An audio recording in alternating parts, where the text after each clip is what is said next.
उसका नाम मत लेना। अरे बहन इतना धन है, कोई नौकर रख लो, क्या उसमें धन खर्च होंगे? कहा बहन तू जाने तेरा काम जाने, क्योंकि धुंधली का अर्थ ही है बंधु कुतर्क, जो कुतर्क करे वही धुंधली है।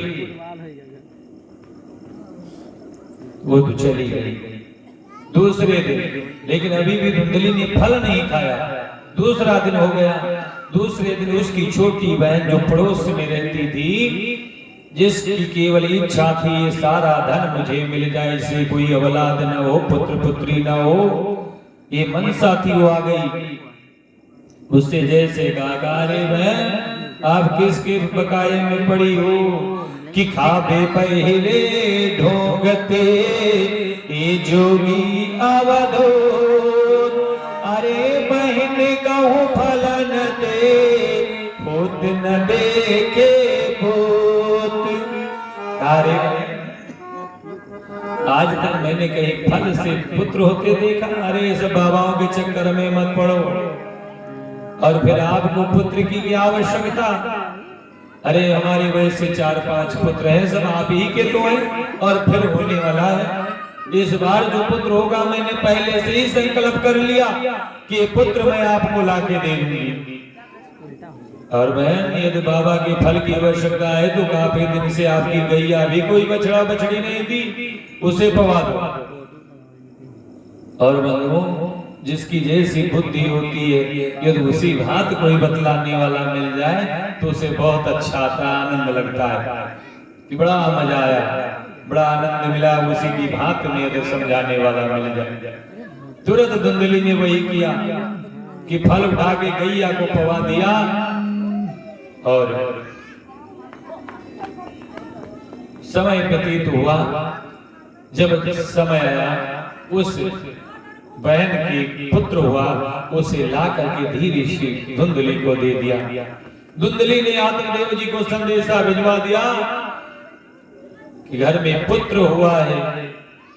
अरे अब तो आत्मदेव जी खुशी से झूम उठे, नाच उठे। वही हाल भी बंधुओं जैसे भगवान महाराज दशरथ के आज भगवान का अवतार हुआ था, महाराज दशरथ जी झूम उठे। आज वही आनंद आत्मदेव जी महाराज को हुआ। खुशी का कोई ठिकाना नहीं रहा। और बंधुओं 3 महीने के बाद उस गाय से भी एक पुत्र जन्म हो लिया, जिसका पूरा शरीर जो है वो मानव का, और कान जो है वो गौ की तरह।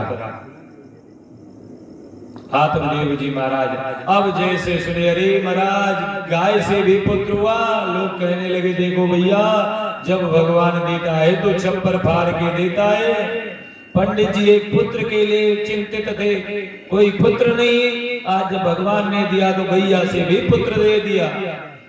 अब आत्मदेव जी महाराज दोनों प्रसन्नता हुई,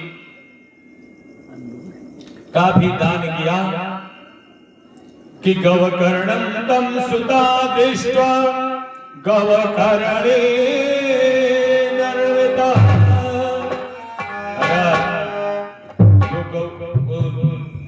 धेनु से जो पुत्र हुआ, गाय से जो पुत्र हुआ, वो पूरा शरीर मानव का, लेकिन कान गौ का। सो महाराज नामकरण करने के लिए आत्मदेव जी महाराज ने नामकरण किया, उसके स्वरूप को देख करके नामकरण किया, गोकर्ण नाम रखा। और जैसे ही और आगे बढ़े दूसरे पुत्र के लिए धुंधली ने कहा ठहरो पंडित जी, अरे सारा दर्द मैंने सहा, 9 माह तक दर्द मेरे हुआ, प्रसव के समय दर्द मुझे हुआ, और नामकरण सबका तुम ही करोगे? अच्छा देवी जी आप ही बताओ क्या नाम होगा? कहा देखो मेरा नाम है धुंधली, तो मेरे पुत्र का नाम होगा धुंधकारी। नामकरण हो गया। महाराज जैसे जैसे संस्कार थे पंडित जी ने करवाया, गर्भाधान प्रसवान सीमंत नयन जात कर्म नाम करण निष्क्रमण अन्नप्राशन चूड़ाकर्म करण वेद उपनयन वेद आरंभ संवर्तन वानप्रस्थ संन्यास अंत्येष्टि, ये सारे संस्कार करवाए। जब विद्या अध्ययन के लिए जाने लगे तो गोकर्ण जी तो खूब मन लगा के पढ़ते, लेकिन धुंधकारी पढ़ाई पे ध्यान नहीं देता, पढ़ता उड़ता नहीं।